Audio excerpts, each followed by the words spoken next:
Welcome to YellBro. I am Jordan, and today we're going to watch a little debate about Christianity versus transhumanism. And the names are Andrew Wilson and Zoltan Istvan.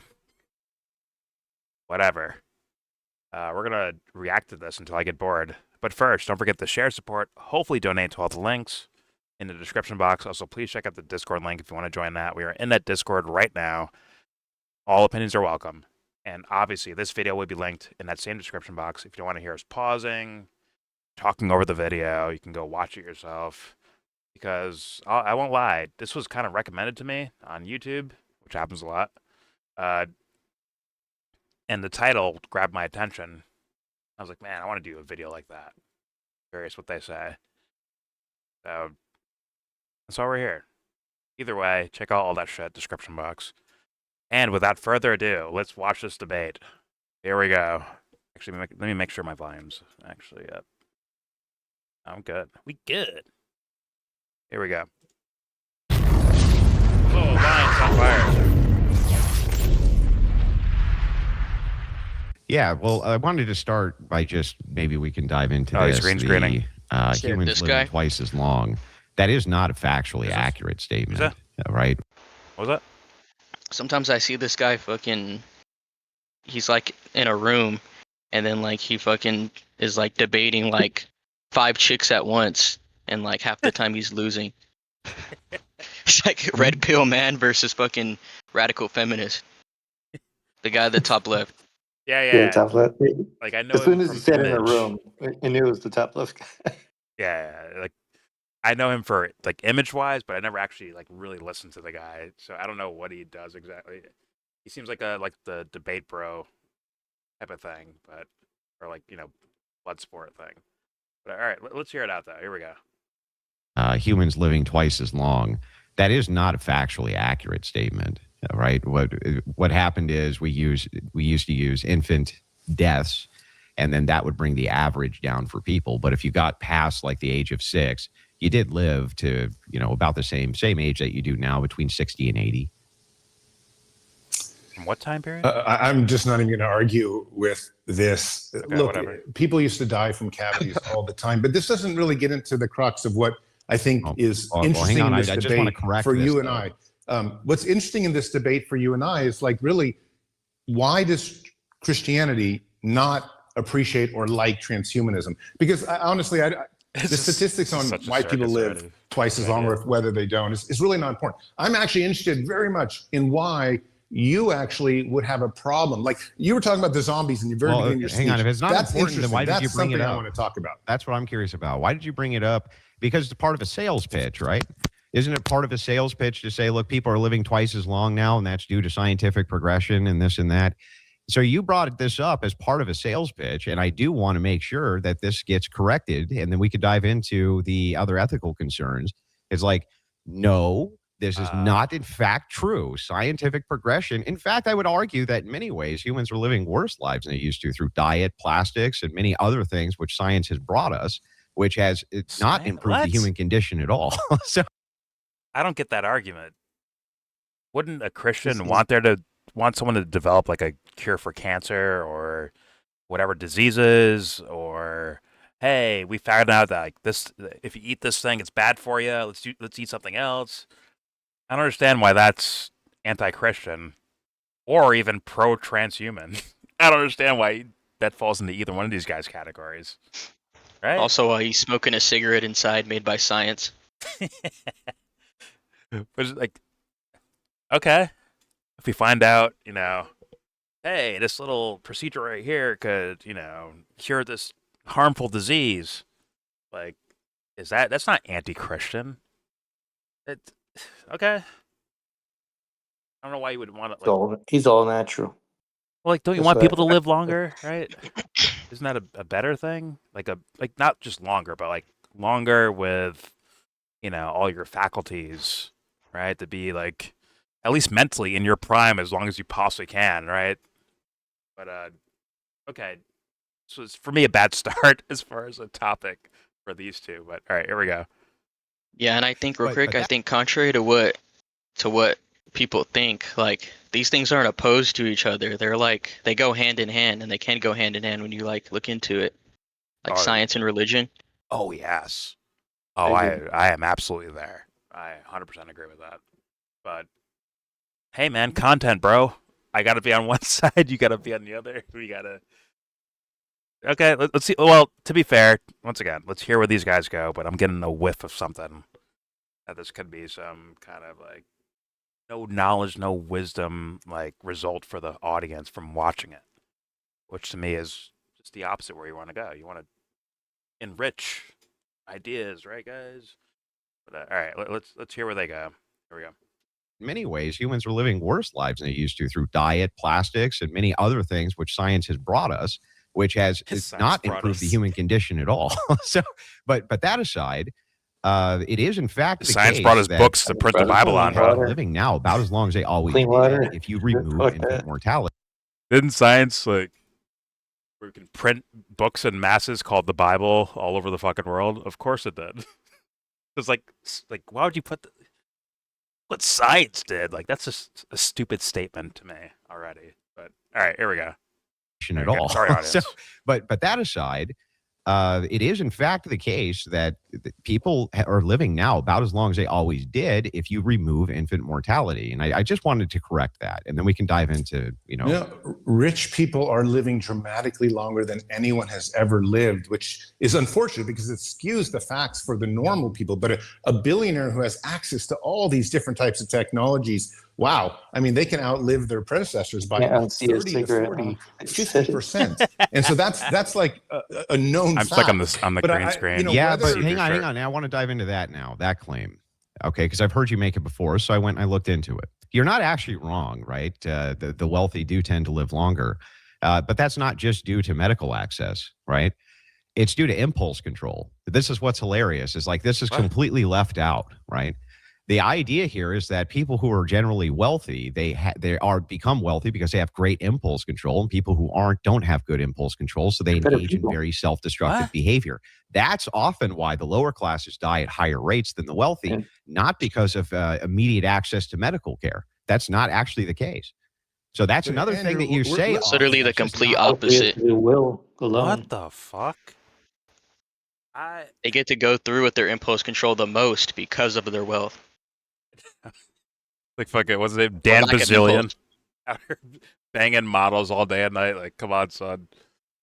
What the hell are we talking about? Don't we have like just inklings of Epstein's like journey through society? You're seeing like parties he's been to, this, that, girls he's hanging around, all that shit, bro. We were just watching Diddy. Well, he's got the will to Diddy. keep at it. Well, it's like there's no, delay of gratification because you just have it immediately, right? You have your gratification like straight up. Maybe you get powdered out from that. I don't know. I don't know what he's saying here exactly.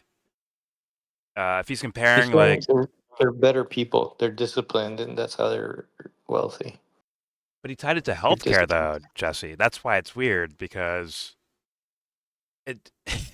Some people think about like, hey, this is going to cost money if I go to the hospital right now. Even if it's something like just a little bit nagging, something just like a tiny bit nagging. But that little nag could be actually like a big disease later on that you're not aware of because you're like, fuck, I don't want to pay these fucking bills for this or the fucking walk-in price or whatever the fuck. So I'm going to avoid that and go back to work. All right? That happens. That's a real thing. That's not fucking political talking point fantasy shit. That's real. People are like, I'm not going to the fucking doctor today because they could be cancer for all you know later on, for all anyone knows. Like, I don't know what he's talking. I need them to get people aren't going to take an ambulance, right? Exactly. It's just too fucking expensive. But the real example for me has always been Magic Johnson. He's still alive from an incurable disease at that point in time. It was incurable. Now it's curable, but like, yeah, the money was definitely a factor. Magic Johnson banging half of the state of California.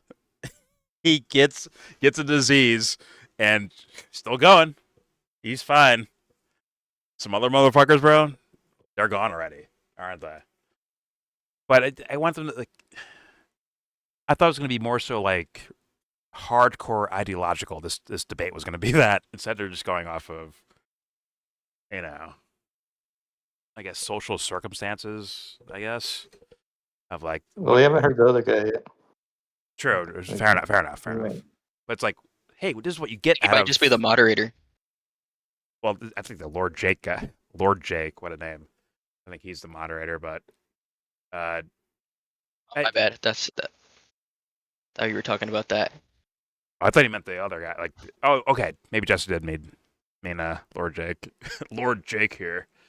But I want less so of the sociological repercussions or I guess advantages by believing in one thing or another. I want more of like, what is the idea that you're into? Like, where are you going with that? Not just if I read the Bible every week, I might eat more vegetables. Thus, I might live longer. So you know what?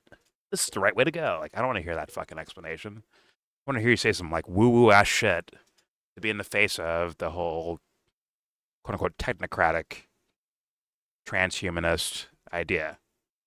All right, here we go. Not accurate.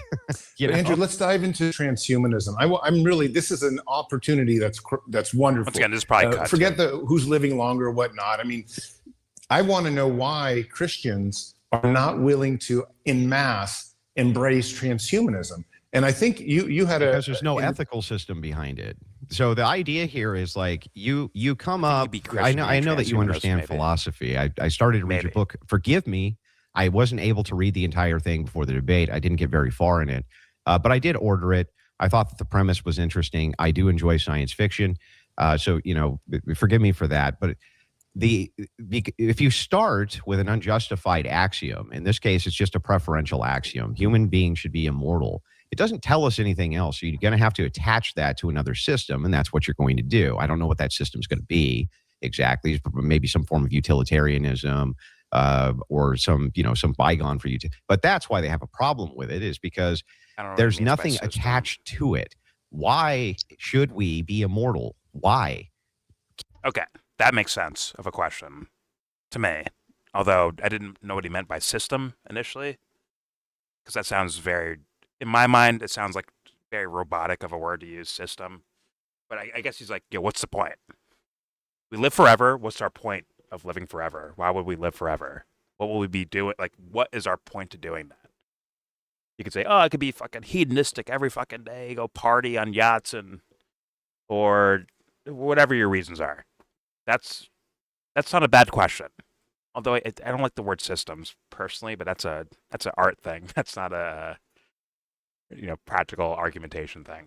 But all right, here we go. Can you give us the answer to that? Why? Yeah, what's your point? So, you kind of took me or put words in my mouth saying that, look, because I'm afraid of dying, that was why I want to live forever. That's one aspect of it. And another aspect that was really that I love life, and that most transhumanists love life.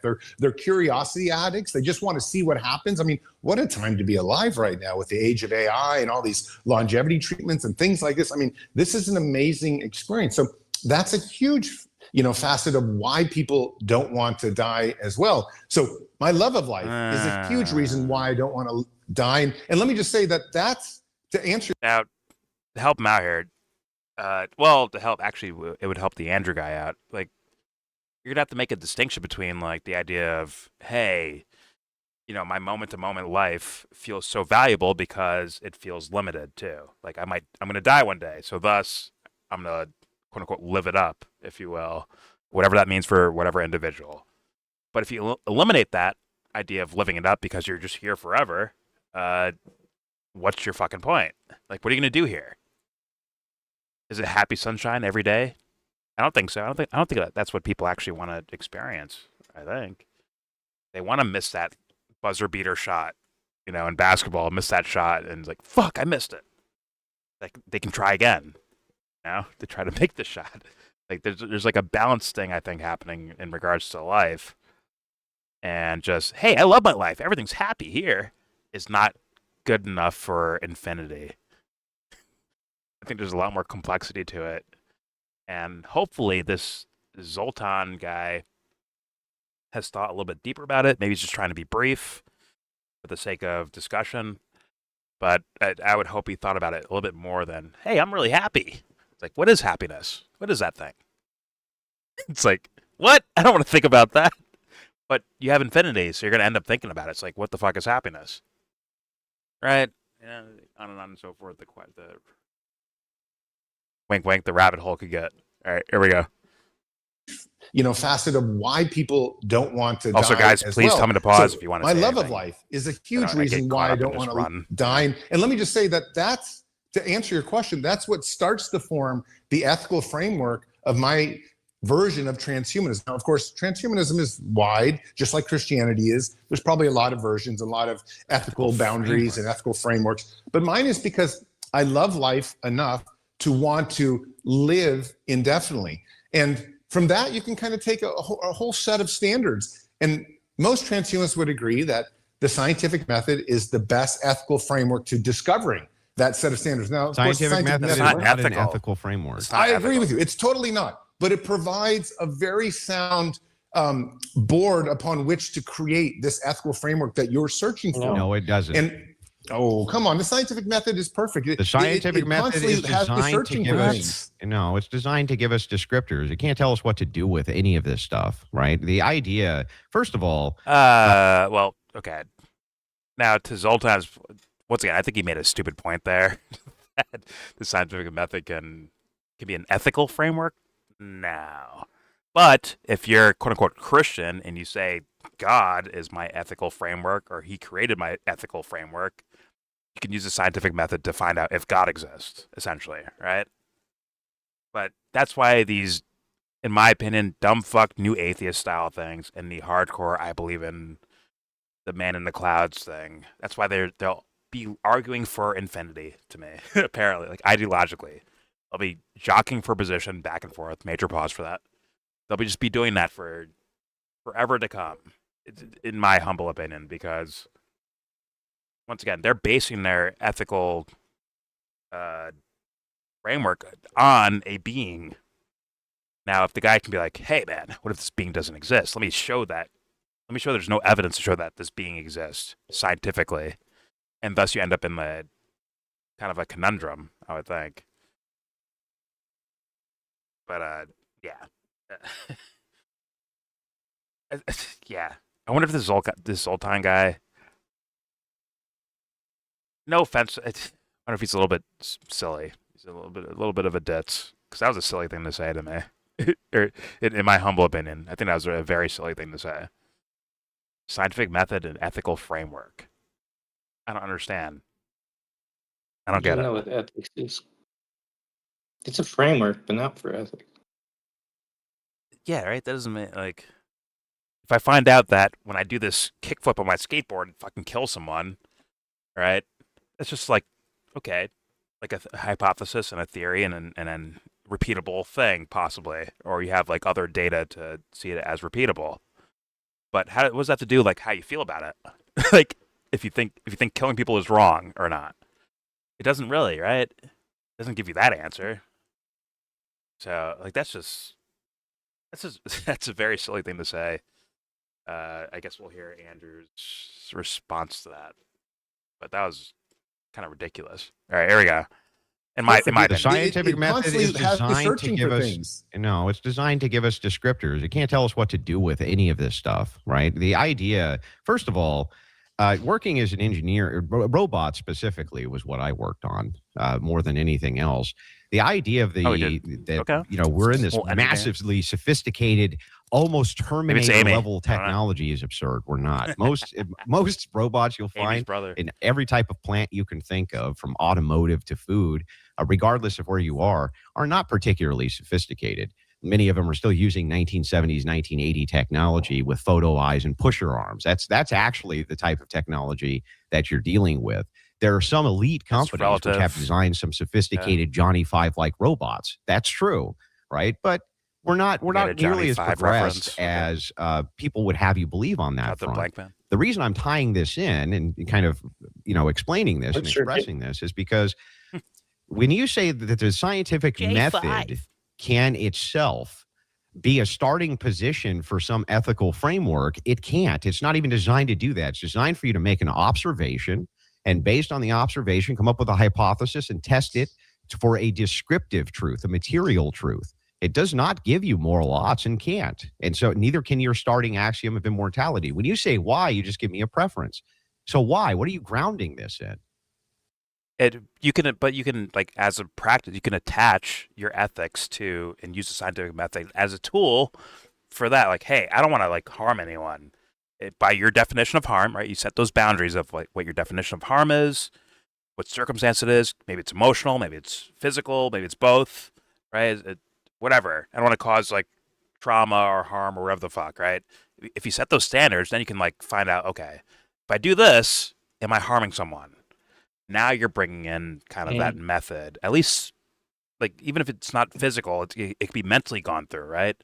Like, is this the case? Well, what if? Those right? Yeah. those things are subjective in a way that, like, whatever that subjectivity is, that is the morality. Like, you basically have to define it in order to like actually see if it's there. Yeah, and we do it anyways. So objective. We do it yeah, anyways. So you'd have to, you have to define it first. Oh yeah, I mean, when we use our imagination for why, hey, this is why Ashley's such a fucking asshole.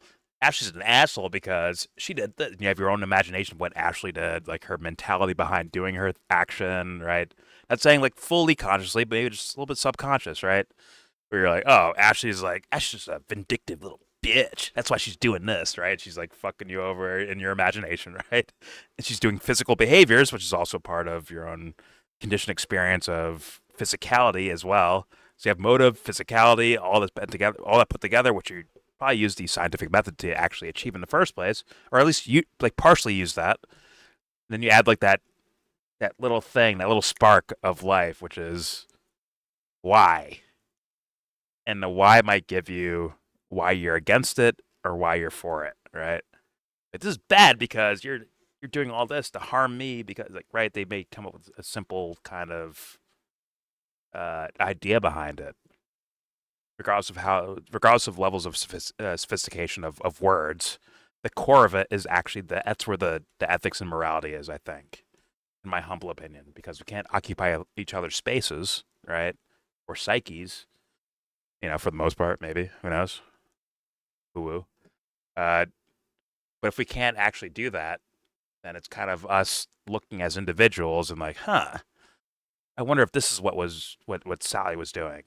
I wonder if this is what Trump was doing when he bombed these boats, right? Yeah. You have all these different faculties you can use and methods to try to figure out the answer, which, let's be honest, requires all of it. It does. But I was hoping that I wasn't thinking that transhumanism, for this guy at least, would mean just scientific method. Like, no, you take all these different things into account, I would think. Everything you get your fucking hands on. Thus, this is going to probably be like a kind of a lame discussion and not that intellectual to me, honestly. But I guess we'll see where it goes. But no, use a scientific method. How do I know I love my wife? Scientific method. It's like, what? Excuse me? It does everything, bro. Trust me. All right, here we go. I saw a cop roll by. All right, here we go. Well, I already told you, it's my love of life as well as my fear of death. What does love of life mean? That are kind of pushing me forward. And it's not that scientific method is this kind of like framework. From the point of that, I love my life and I'm afraid of dying. Therefore, I use the scientific method to discover how to protect that. And this comes across in the 3 laws of transhumanism. Again, just your listeners know, this is the novel that he was talking about, The Transhumanist Wager. Let me put in a little a book promo there.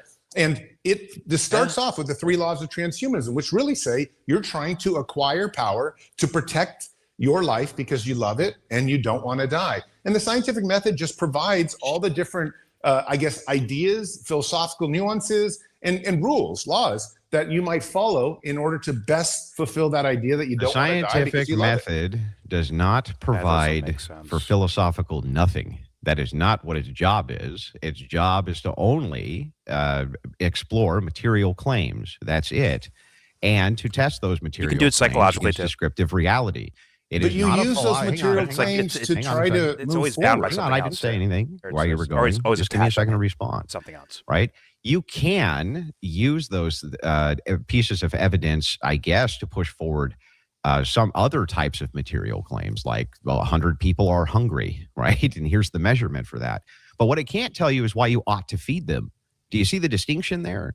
Yes, I can maybe empirically demonstrate for you that you need X amount of caloric intake in order for you to not feel hungry anymore. And I can scientifically demonstrate that. And that would be a claim which I can empirically then prove. But that doesn't tell us why we should feed those hungry people.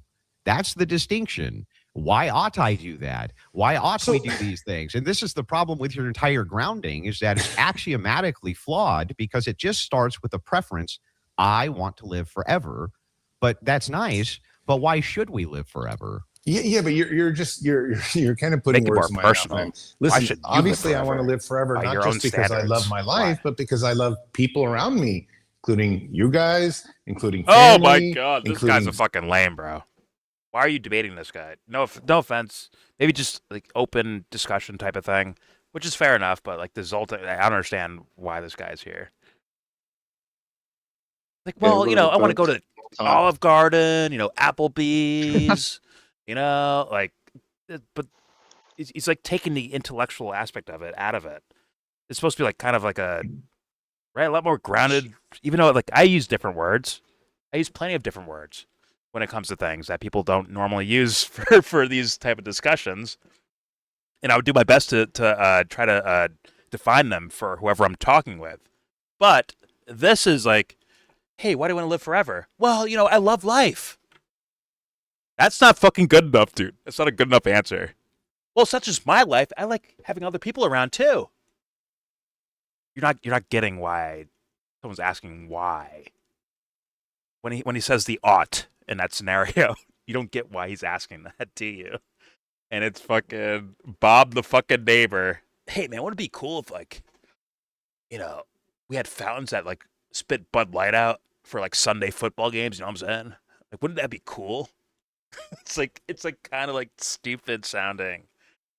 Granted, if he believes what he says, it's not that stupid, right? If he believes what he says, you're like, oh, it's a good vibes. He doesn't know how to maybe define it, but if he means what he's saying, there is something within his imagination and psyche that has a definition to it. It has groundedness to it. It has the why do I want to live, or why do I want others to live type of scenario, or maybe others not to live. A little scary question there. Fear of death. Yes, that was part of it too. Which is like, I don't know what happens when you die, or whatever the fuck his answer is, right? I'm sure in his imagination, if you could get forceps and scalpels and cut it up to pieces and be like, okay, this means this. This is what he means by this. This is what he means by I love life. This is what he means by this. Like, fine. But when you're in a discussion, Zoltan, you have to like really like try to define terms. Otherwise, we have no idea what the fuck you're saying other than, but good vibes, bro. I want to live because of good vibes. Let's live forever in good vibes.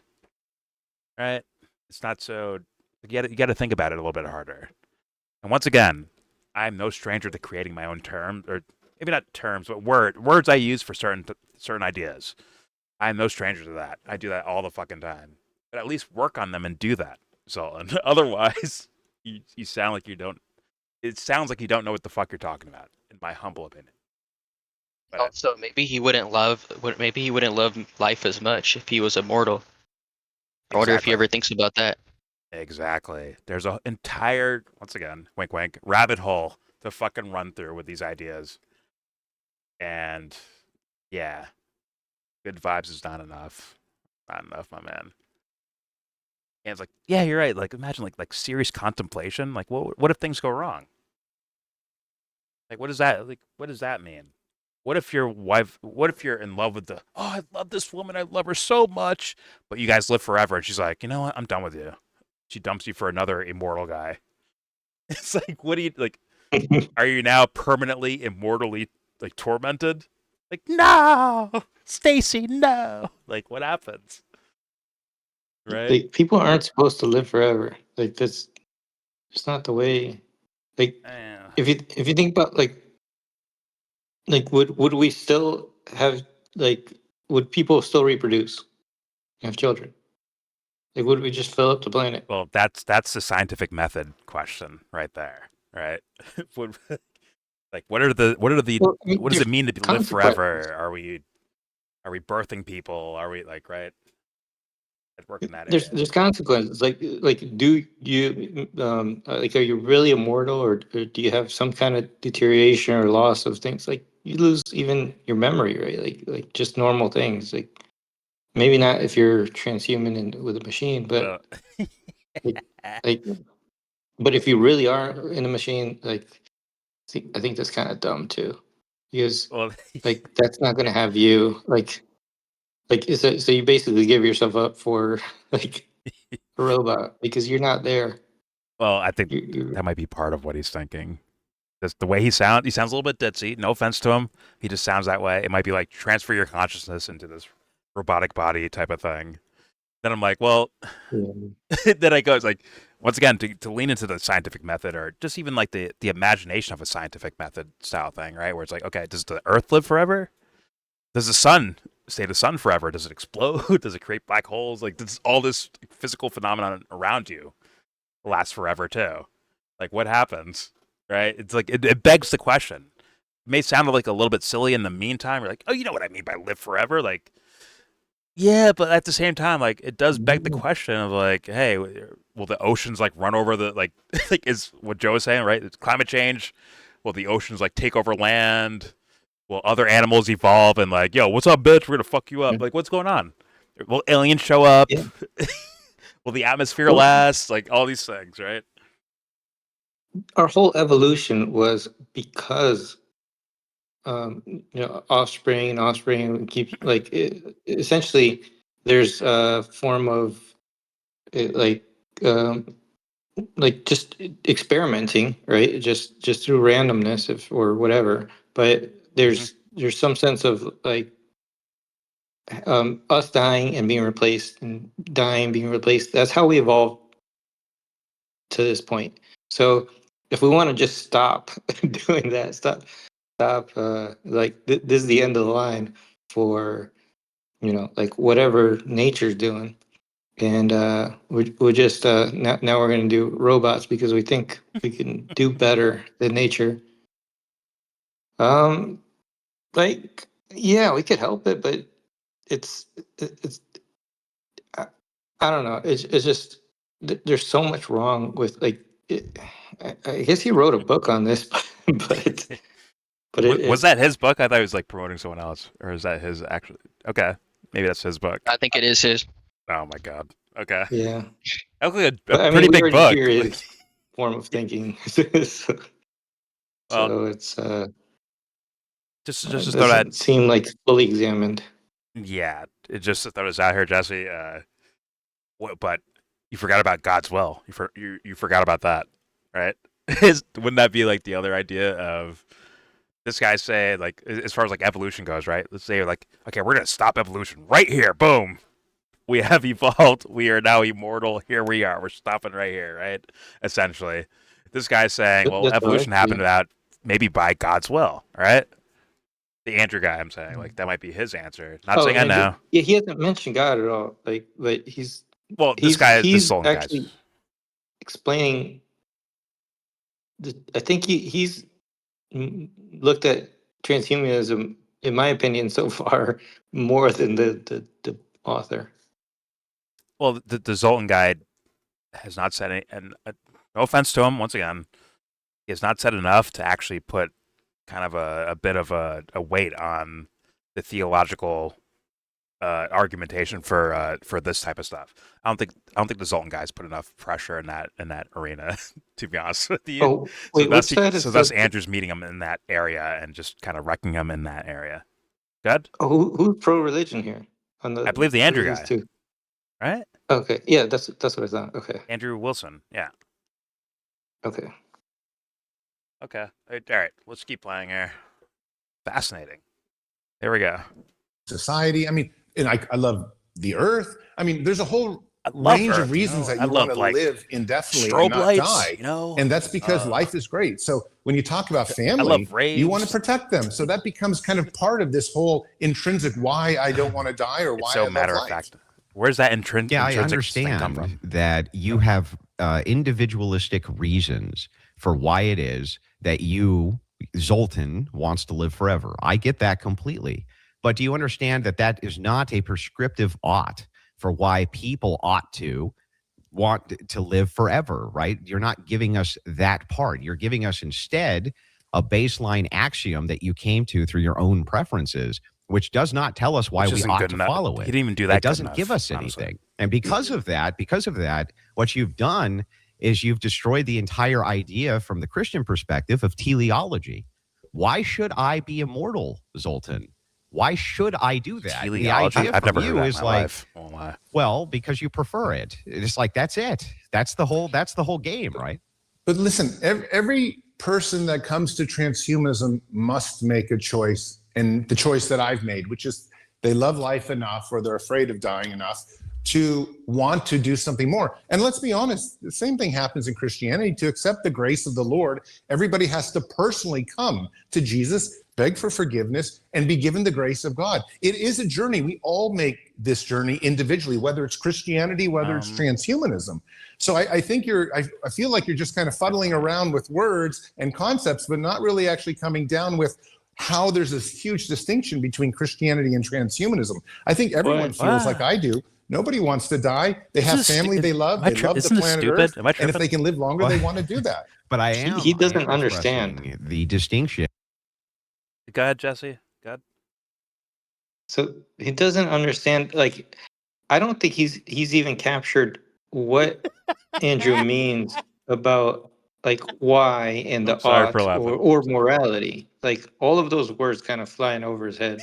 Like he's relating the two because there's some kind of decision, and from that decision, well, okay, yes, but in the religious sense, it's not just a decision. Like, sure, you have to decide, but there's a whole different consequence of like of like what the belief is that happens after. There's actually motivation for that too, right? You're like the promise of what's there, but in the morality is like like a right and wrong. There's none of that in like you can come to a sense of morality, but it's not in science. Like it's just your own morality. Like it's not, science doesn't impose one. You would have to like say, well, I value like the most people a lot like don't die. Okay, but you already value that before you're like, it doesn't give you the morality. It's like maybe it's just a way to measure and observe. Yeah. So I don't think like the argument Zoltan's making does like it seems like he's missing even what Andrew's talking about. Yeah, that's why I'm gonna look more at Andrew's. Like, wouldn't the typical typical Christian idea would be that your ethics will lead you to immortality, essentially, right? Maybe not physical immortality, but like otherworld immortality. So they're almost like opposites some people, in a way. Yeah, God. Well, it teaches to have a moral life, but I think most Christian it's got to be would Jesus. say Right. that, I love Jesus. You're good. Yeah, well, there's a faith that's required because I mean that's what it says. Like you need to actually just believe without like basically without evidence. So that is a part of the religion. That's what I kind of meant. But you're still supposed to live a moral life. Like that's still part of just the kind of the the code of like how you're supposed to behave, like what you're taught. Right? It's like a true devotion. So thus your true devotion is rewarded. But if you say, "Oh God, I will never do this again," or I don't mean like it can't be something where they mean to break a rule. They might do it by their own, Right. I guess, faults, whether it's like material faults or sensational or situational, where they fuck up, right? But Yes. like, You're like, oh, you're gonna you're fuck gonna up, fuck up. but don't worry, I'll forgive you. You just have to be honest about wanting to be wanting to be forgiven, Yes. right? But like, that's what I kind of meant by ethics or morals in that situation. Like, okay, that's the idea of you do these things and boom, you live forever, right? And this guy's saying, no, we want to figure out how to live forever and then do things afterwards. I just found that like kind of a funny, just dichotomy next to each other. But all right, let's hear. I believe the Andrew Wilson guy respond to this. This so far like kind of a lame. I think we're providing more shit than they're providing. And it's not. I'm not blaming Andrew Wilson for that either. I'm blaming the Zoltan guy for sure. He's saying nothing to me. But here we go. And if they can live longer, they want to do that. But I am expressing the distinction. The distinction is teleology. Christianity grounds its entire moral, ethical, and human system in God. That's what we do, right? We ground from our worldview. We're grounding everything in God. It's not about us. It's not about what we want. It's not about what our preferences are. Oh, God. It comes down to our grounding foundation being principled in God and God's commandments to us. You have the opposite. Which would beg the question if Zoltan had the wherewithal to do so. Like, well, how do you know? Like, where's it come from? Like, you can actually, like, if you wanted to use this little scientific method for the entity of God. But I say for, like, me personally, I'm kind of beyond that. Like, I don't need to prove whether or not there's a guy sitting in the clouds. I'm like, all right, let's go past that. Why, like, what drives you? Just like you want to ask Zoltan, just like Andrew wants to ask Zoltan, like, hey, what's the drive? What's the core of, like, why do you want to live? Like, what is the point? Same should go towards Andrew. Like, well, how do you know? In a way, like, how do you know? Can it come from the heart? Is it the mind? If your mind's clouded, how can you see God's words or God's ideas? How can you like perceive them if you're cloudy yourself? What does cloudy mean? What about unclouded? I'm just using once again my own words for things like the muck in the mind that's blocking you off from seeing what you want to see or seeing reality as it is. What if we don't deal with that first? Don't we have to deal with that first before we can actually see reality or perceive it, like as as cleanly as we possibly can? Right? It begs a lot of questions, but I don't think Zoltan's gonna ask those things. But I think I think that's worthy. That's why I don't throw away the Christian or Buddhist or Islamic or Judaic. I don't throw these things away at all. I think it's kind of a lame thing to do. It's that fucking mid 2000s fucking new atheist bullshit. We just throw ideas away. It's like, no, fuck that, bro. What sounds awesome? Now go find out if it's real or not. There you go. If it sounds dope to you, go look for it. Which is not exactly doctrine, but I find that, for me personally, the way to fucking go. Well, yeah. Whatever. Let's find out where they go from here. I guess. Spinning my wheels. Here we go. It's not about what our preferences are. It comes down to our grounding foundation being principled in God that sounds like the and most God's fun. commandments to us. Actually, you have. Damn it. Sorry. One more point. If there was a heaven, say there's a heaven. This is what I would ask Christians quite a bit. I'd be like, hey, what does heaven look like? It's like, would you have your own volition there? Would it be all submission? What would it be like? If you wanted to jam out the fucking Ozzy Osbourne, is that allowed? If you wanted to smash a window, is that okay? So sometimes they're fun and actually harmless, except for, the glass. The glass got fucked, but not harmful to people in a way. Is it about people? Will animals be there? Like, there's so many fucking explorative fucking questions. There's so much of it. If you're doing it for real. If you're doing it for, hey, what? Like, I don't feel like thinking about that right now. Whatever, and you move on with your life. Fair enough, fine, I understand, but don't call that shit like the actual exploration of the ideas, because it's not. It is not. Right? You like what would heaven look like? What would it look like? Let's say you do all this kind of discipline and submission in your inhale exhaling life. You leave your inhale exhaling life and you go to a different place. What does that look like? What is it like? Because if you're a big time fucking, I don't know, Rolling Stones fan, but God's like, we don't like Rolling Stones over here. Is it heaven now? You lost out on the Rolling Stones. That's your favorite band. You lost them. How's it heaven? Is it Rolling Stones with different lyrics? Or the sounds, the sounds are too dark sounding, so thus they're not in heaven either. Like, what would it look like? But honestly, like in typical society, people I think get way more caught up in, hey, prove there's a fucking guy in the clouds. Prove it. Like, no, let's lean into what you think. What does happen? Just like Andrew's doing with this Zoltan guy. Zoltan could do to him too. It's a major pause. Either way, let's continue. Here we go. You want. It's not about what our preferences are. It comes down to our grounding foundation being principled. There's no in you God, there, so like in God's commandments how do you to know you're us. in heaven? You have you the are opposite, there. right? You literally are following an oppositional system to this.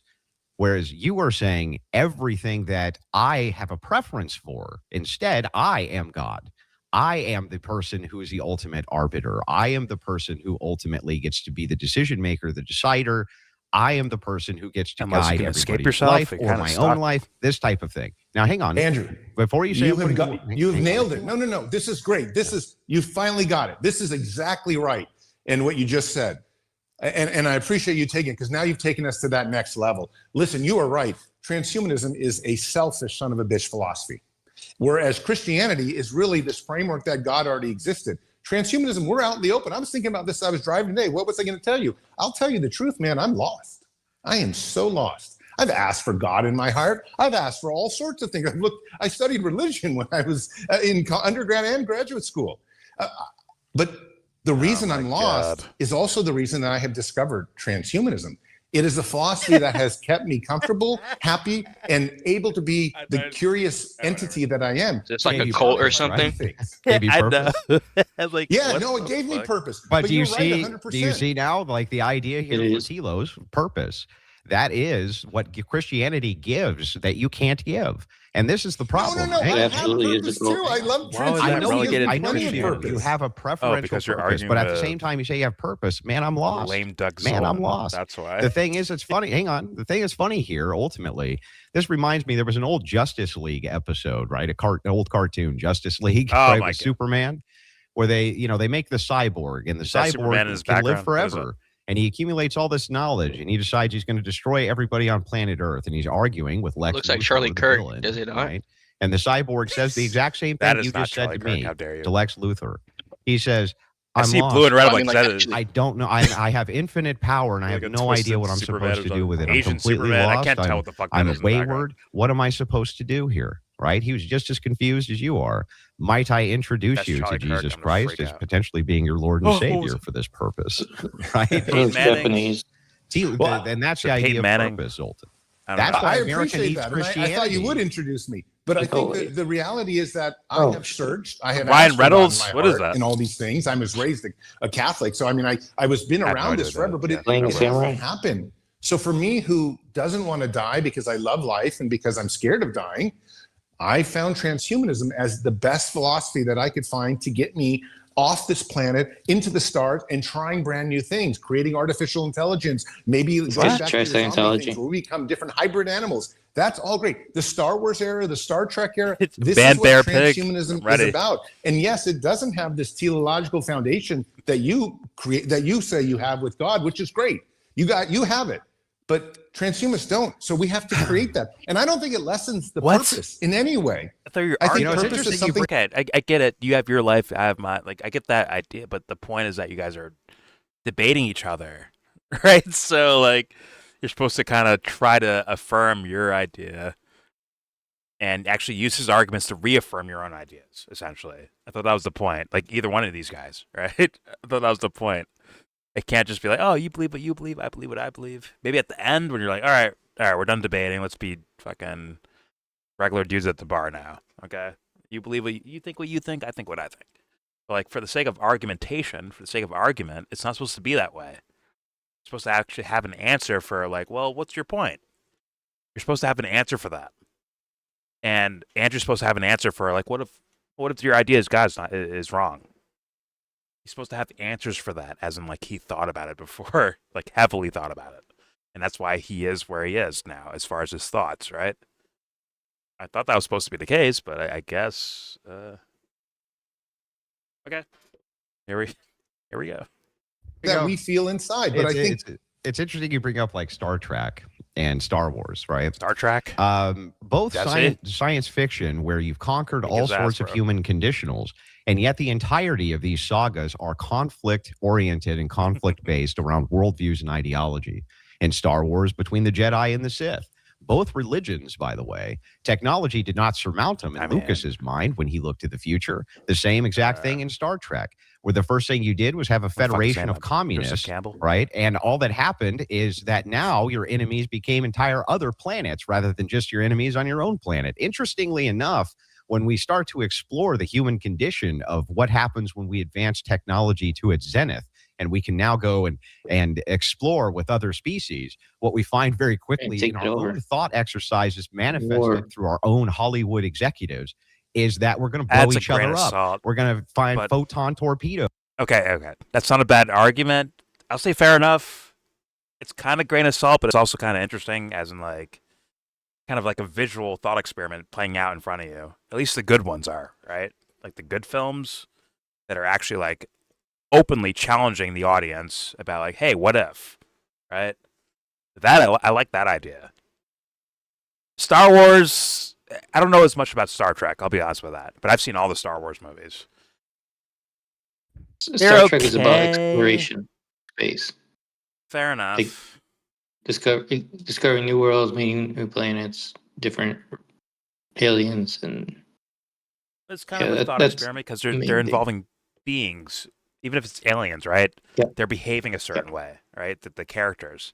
So thus, like it does say something, at least from the writer's perspective, like what they think, what writers think, what these particular writers think when they wrote Star Trek or Star Wars or whatever the fuck when it comes to space exploration, I guess. But okay, fair enough. I'll be fair, because like I think that's part of like you can read those things through their artwork, but you can do that outside of just sci-fi space exploration. You can see someone exploring ideas in my opinion, a meaningful way through the script. And it could just take place in a fucking living room for all I know, right? It doesn't have to be in outer space, but at the same time, like, okay, Andrew Wilson made a decent point in regards to like, it's kind of like here's a manifestation of human thought experiment. Like, yeah, 100%. Right, but it's limited because it's these creators, these writers, these actors, all that stuff, and budgets and companies and all that stuff. But like at the same time, like it is one example of thought experiment, right? That people do anyways. I'll give them credit for that, which I think is very interesting to say. All right, here we go. Yeah, true. What we find very quickly, like, hey, good. My bad. I learned that no matter how bad or how good a movie is, all movies are valuable and TV series because they either teach you what is already happening in the world or they teach you what the people who have like the power and resources to make that movie or TV show want the world to be. Like a reveal of the psyche. Even if it's like, Dick Cheney produced, George W. Bush directed, Donald Trump written, whatever. You're still getting like a peek kind of into their psyches of what they think the world is, or what they think about us, or what they want us to see or think. No, that's a good point. That's a great point. Maybe I've been staring too hard at movies because I love film. I love film and TV. Probably my favorite medium when it comes to art. Well, I usually just when I see like a bad movie, I just roast it. Or if I see like propaganda, I just end up like roasting it. I don't like look at it like that. Like, oh, this is what they want us to say. I mean, I see that part, but I don't like I should like give that a little bit more credence of an idea when I'm watching like a Michael Bay Amazon movie about, fucking Syrian conflict or something. Like, okay, let me like look at this. Like, he wants us to see this, or he wants us to notice this, or every Arab guy has an AK-47 in their hands. Okay, he wants us to see that for a reason. I see that, but I don't see it the way you just said it right there. If that makes sense. I hope that makes sense. It's like a perspective thing. Even though we're seeing the same thing, there's like a perspective thing about it where it's like, oh, okay. Almost like I'm not Jordan for a second, and they're like, this is what they want moms and dads at home to see. Or they want kids to see this, or whatever the fuck. I noticed that, but it's just not the same way, the way you said it in words. To me, at least. Or the way I'm imagining how you felt the words. Either way, let's keep going. I can tell I'm in philosophical mode because I'm over-explaining everything. Here we go.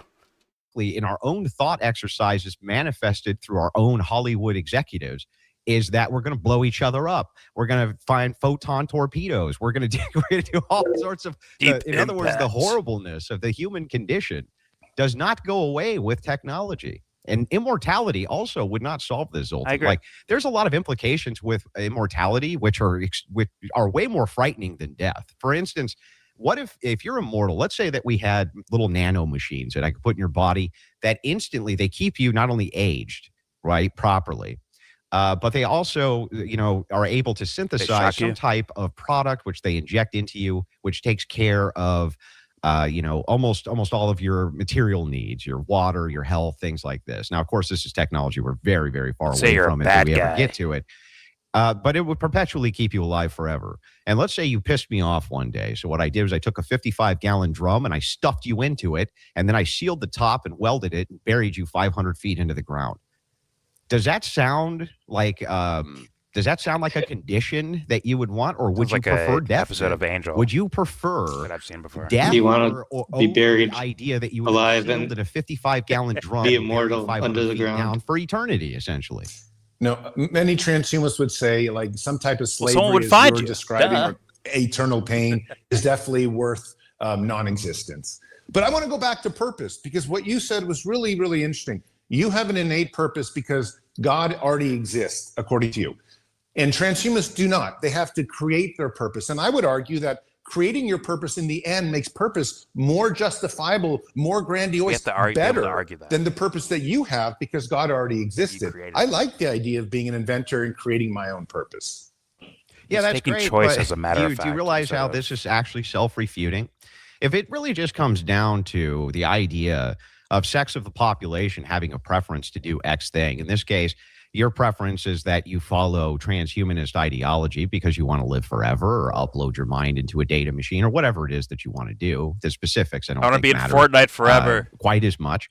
Upload me. But if that's the case, then don't you understand that I could make the same appeal, that I could just appeal to the preferences of the masses and say, well, you know what? We don't prefer transhumanism, so therefore the ideology is wrong. The ideology must be wrong if it's the case that all we're doing is using individualistic preferences in order to come to the ideology to begin with. If the entire starting axiom base is Zoltan's preference is that he lives forever, and everybody else's preference is that they do not, right? What makes your preference superior to their own? Can you tell me that? Well, what worries me about hang on. I want to be specific with this question. I think. I want to be very specific because I want you to answer the question I'm asking instead of not answering the question I'm asking. If it comes down to the idea of Zoltan's preference versus everybody else's preference, they don't want to be transhumanist and you do. Why are they wrong? That's the question that I want an answer to. Why are they wrong and you're right? Oh, God, they're definitely not wrong. I mean, listen, I come from a libertarian background, so I think everybody is going to be right in their individualistic idea. And I worry that Christianity is a totalitarian I'll be banging regime, chicks forever, regime. bro. I mean, that's really what happens with Christianity is nobody has any say in the matter. It's just been put here, and your purpose is whatever God says. We all live in a giant dictatorship. At least me, I say, honestly, I'm lost. I'm searching. I'm trying to do my best, but at least I have my freedoms. Yeah, you know, this is really funny because you're right. What? We were able to pull out of this actually what is going on, which is a rebellion to Christianity, which you believe is an oppressive and authoritarian religion and an oppressive and authoritarian regime. Interestingly enough, the idea that we would march towards technocracy with I use this word tongue in cheek because I thought it was funny. I was listening to a debate that you had where the guy called you a technophile. I had never heard that word. I just thought it was kind of humorous, right? But inside of the idea of a technocracy, you're definitely not immune from any sort of dictatorship or authoritarianism. In fact, it makes it easier. Facial recognition, CCTV cameras, which you find in a much more agnostic Britain rather than an English Britain or a Christian Britain. Remember in Britain, right, under Christian ethics, when most of the country followed Christianity, it was far less oppressive than it is now when it's more agnostic. Right. And you have CCTV cameras everywhere. You're not allowed to own a gun. You're not allowed to do any of these things. Christianity is not the oppressing factor here. It appears to me that the agnostic technocrats who are following more the model of Zoltan Istvan are the ones who are causing more of the problems of freedom than Christians. In fact, Christians here in the United States, we're focusing on that. What do they say? They want you to be able to own firearms. Zoltan Istvan, do you want people to be allowed to own firearms, whatever they want? Or are you going to restrict that freedom? And are you going to use your technocracy and your technocratic worldview to enforce that, utilizing these technologies to restrict that freedom? That's the question. So listen, I've never read the Bible before, but does the Bible say own a firearm? No, no, it does not.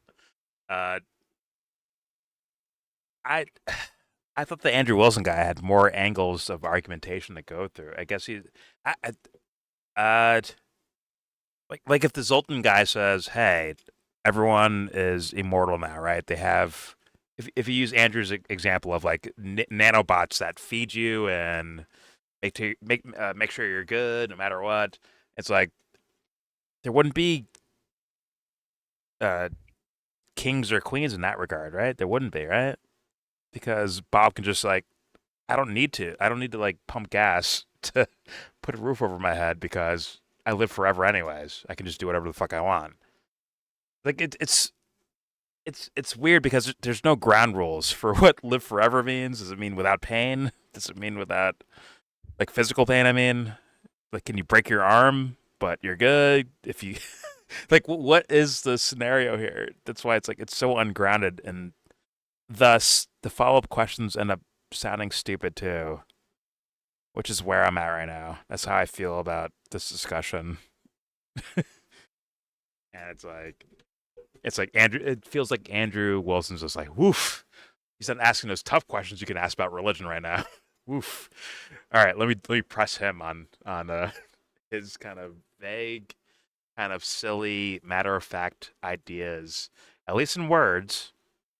It just feels like he's like almost like straying away from it. The Andrew Wilson guy. He just loves life. What can he say? which keeps Andrew safe if you actually ask actual tough questions about like, hey, well, where is God? Where is he? How do you know what he means? Like the mountain of questions you can ask, right? But okay, here we go. Hey man, sometimes gotta do a keg stand. You know what I'm saying? Somebody's gonna pound a Four Loko. Pause. All right, here we go. Democracy and your technocratic worldview to enforce if you're immoral, can you get drunk? These technologies to restrict that freedom. That's the question. So listen, I think the price of freedom is that you need to have some of these errors and mistakes. And I agree, we live in a technocracy. And believe me, I live in California, man. It feels like a dictatorship half the time. The Dems have done even though I'm running as a Dem, they've done a horrible job. Well, you can't help that. There's two parties, so you got to pick one. I get it. But why you're running? Okay, All right, we are in a sci-fi movie. Okay, here we go. California, man. Okay, It feels like a dictatorship half the time. The Dems have done even though I'm running as a Dem, they've done a horrible job. Well, you can't help that. There's two parties, so you got to pick one. I get it. But the point though is that metaphysically, I feel like when I think about Christianity, it's like you said, there's this whole umbrella of God around us, but I can't get out of that. And especially in terms of you believing it, I can't even be I'm a lost person who can't see what you're seeing.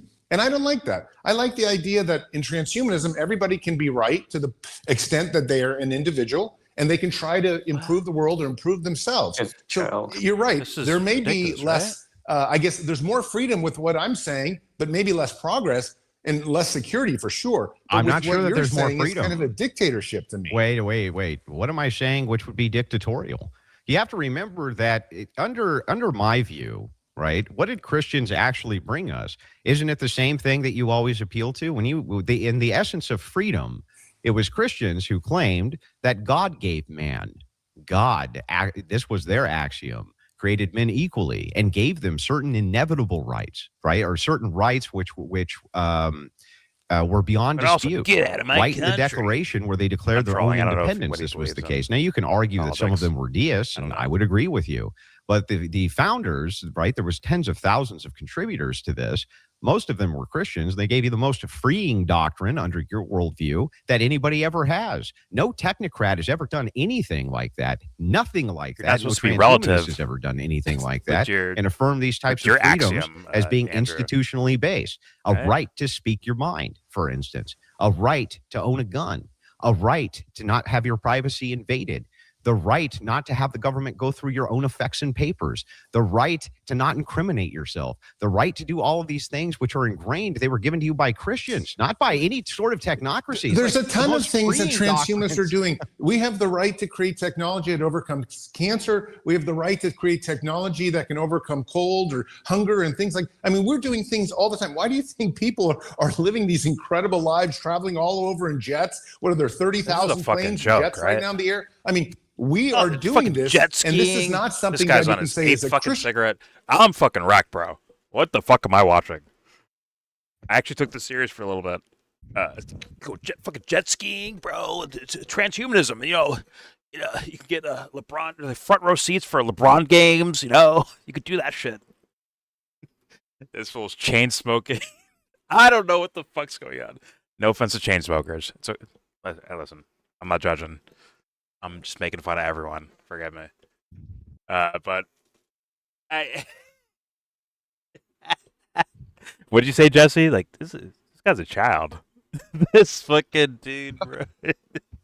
What the freaking freak? Okay, let's hear him. Here we go. I might be done with this very soon, by the way, because are living these incredible lives, traveling all over in jets. What are there, 30,000 planes and jets right now in the air? I mean, we are doing this, and this is not something that you can say is a Christian-oriented process. This is a transhumanist-oriented process. Bro, there's fucking Xbox, bro. First of all, that's total bull. Inside of the science, especially when you're talking about medical science, right? You have to have guiding ethical principles for this, or you end up with things like eugenics. You end up with these kind of horrible processes where you could begin to do mass experimentation on groups of people that you don't like. You can't tell me that would curtail scientific progress, because it wouldn't. It would accelerate it drastically if we practiced unethical science, and you know that that's the case. Where do they draw these ethics from for not being able to do these horrific experiments on people for the purpose of scientific progress? Lord Jake is watching it just like we were watching it. On the bottom. Yeah, no. That is not water. That is vodka, ladies and gentlemen. He is going through it. No, but okay. But there's plenty of doctors and people that have made decisions where they weren't thinking of the fucking Bible when they were doing it. Plenty of people that behave a certain, that'd be stupid to say. It's like you do something, let's say you do a quote unquote ethical act in America, right? Well, it's a Judeo-Christian country, so that's why he did it. No, that person might be self-driven, which is where I would almost not antagonize, but scrutinize at Andrew to dig more into it. Is it written in the heart? is it who we are as people? Are we like born with, the typical philosophical, are we born good or do we become good based on environmental or conditioning factors, right?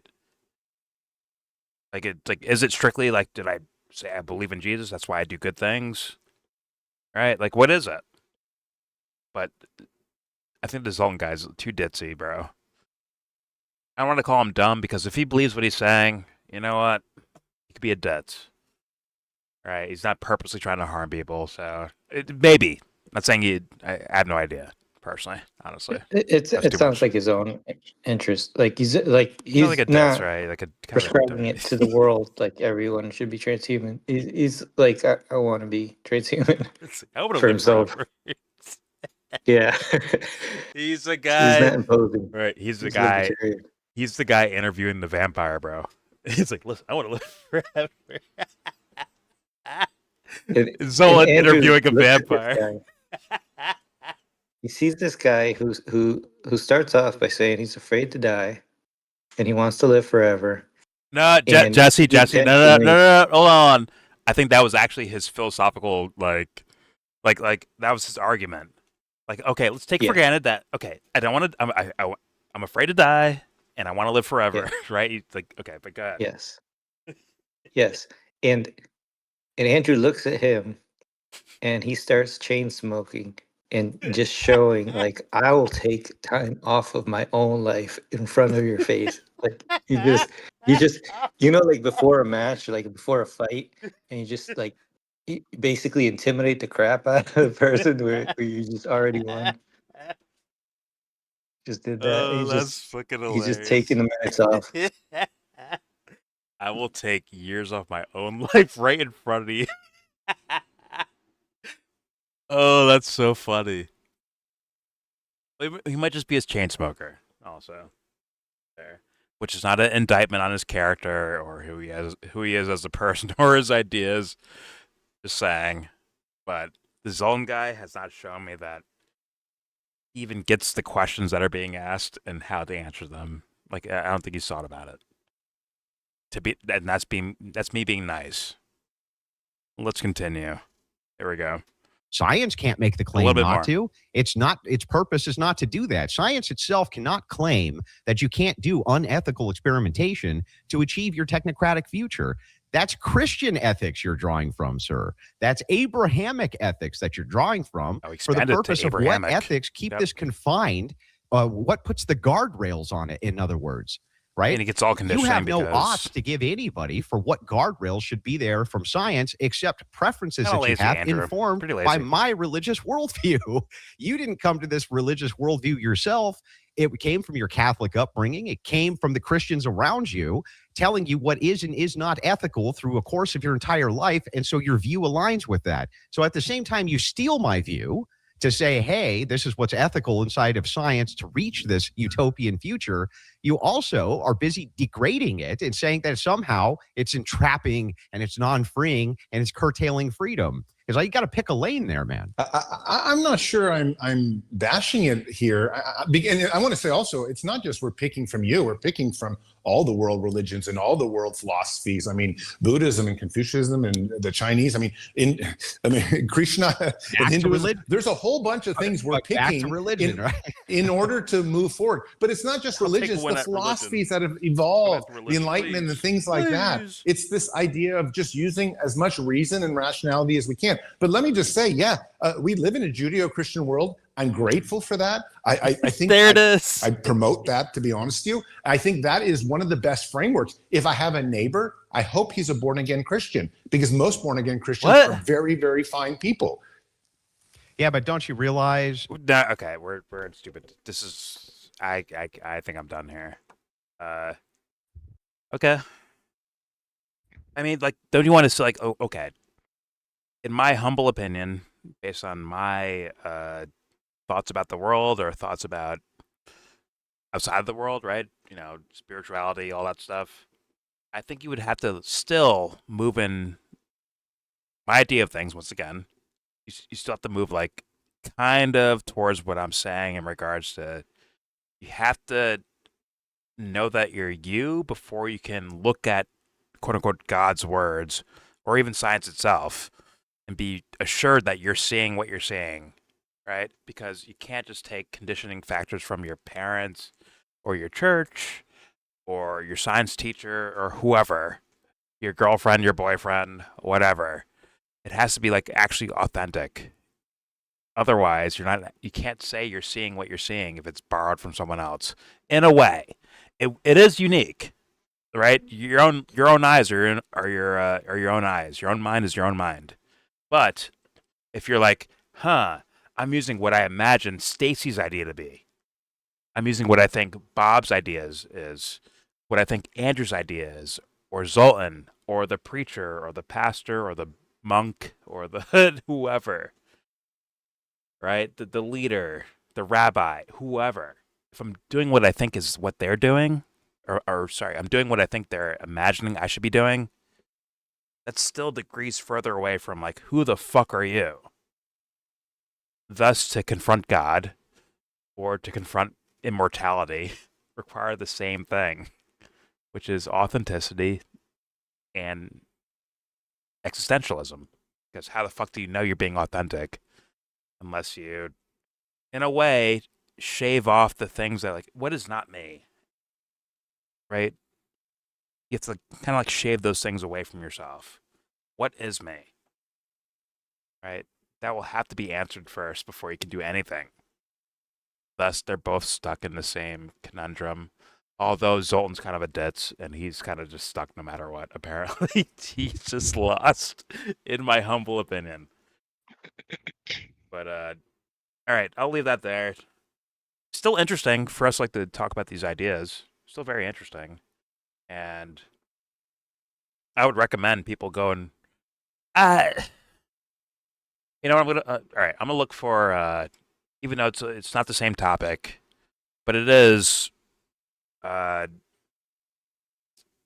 is a more interesting conversation happening. It's not Christianity versus transhumanism. It's more so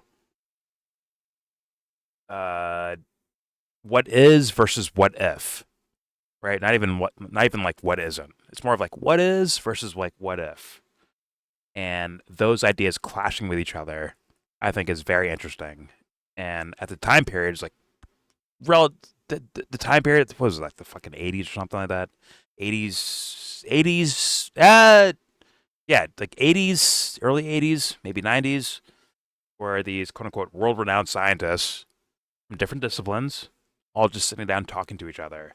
And I found that so extremely interesting, and the questions they would ask and the answers they would have. And even some things that are like pompous, right? Like, I know what the fuck I'm talking about. And someone would be like, well, what about this? And thus it like poses a question to where you start questioning yourself. I'm trying to think of the names. I remember like, one of the dudes I really like to listen to, Rupert Sheldrake. And you have like a Daniel Dennett. Fuck. I don't remember enough. I suck at academics. It is what it is. But I will post that just as you can watch this, then go watch that and see the difference between like actual conversation about these kind of topics. It's not about academics. It's not about like being a big brain or a bookworm or I went to Harvard. It's not about that. It's more of like the concept of the ideas. Like, are they saying something like deep with what they're saying? And funny enough, you'll find out in that same video, you'll see some people are saying certain things that seem like kind of with some depth behind it, and other things that are not necessarily that. It's kind of like on the surface, matter of factness of I know. How do you know? I read it in this book. I know, right? Where it's just matter of fact. It's like, yeah, that's kind of lame, not very thought provoking. But either way, I will post that video for everyone to look at. But yeah, either way, tell me your thoughts and comments. Do it. Don't forget to share support. Hopefully donate to all the links in the description box. Also, please check out the Discord link if you want to join that. We're in that Discord right now. And yes, all opinions are welcome. And this video makes me want to like do more of these type of videos of like different concepts. Once again, I'm not an academic. I'm not a whiz kid at this shit. I know some literature in regards to philosophy and psychology, but I'm basically like just going. I hit record, I go. So that's where I come from. But maybe I do more of where it's like a kind of debatey style and clash of ideas. That sounds fun. And if you want to join that, please, you know, ask me. I'll fucking tag you. I will tag you when I do shit like this. Yeah, and everything I showed you, well, this video I showed you, and that hopefully that roundtable, if I can find it, of academics talking about a whole bunch of shit. I will link that as well in that same description box for you to look at on your own. So please do so. And most importantly, with all that said, give this video a thumbs down.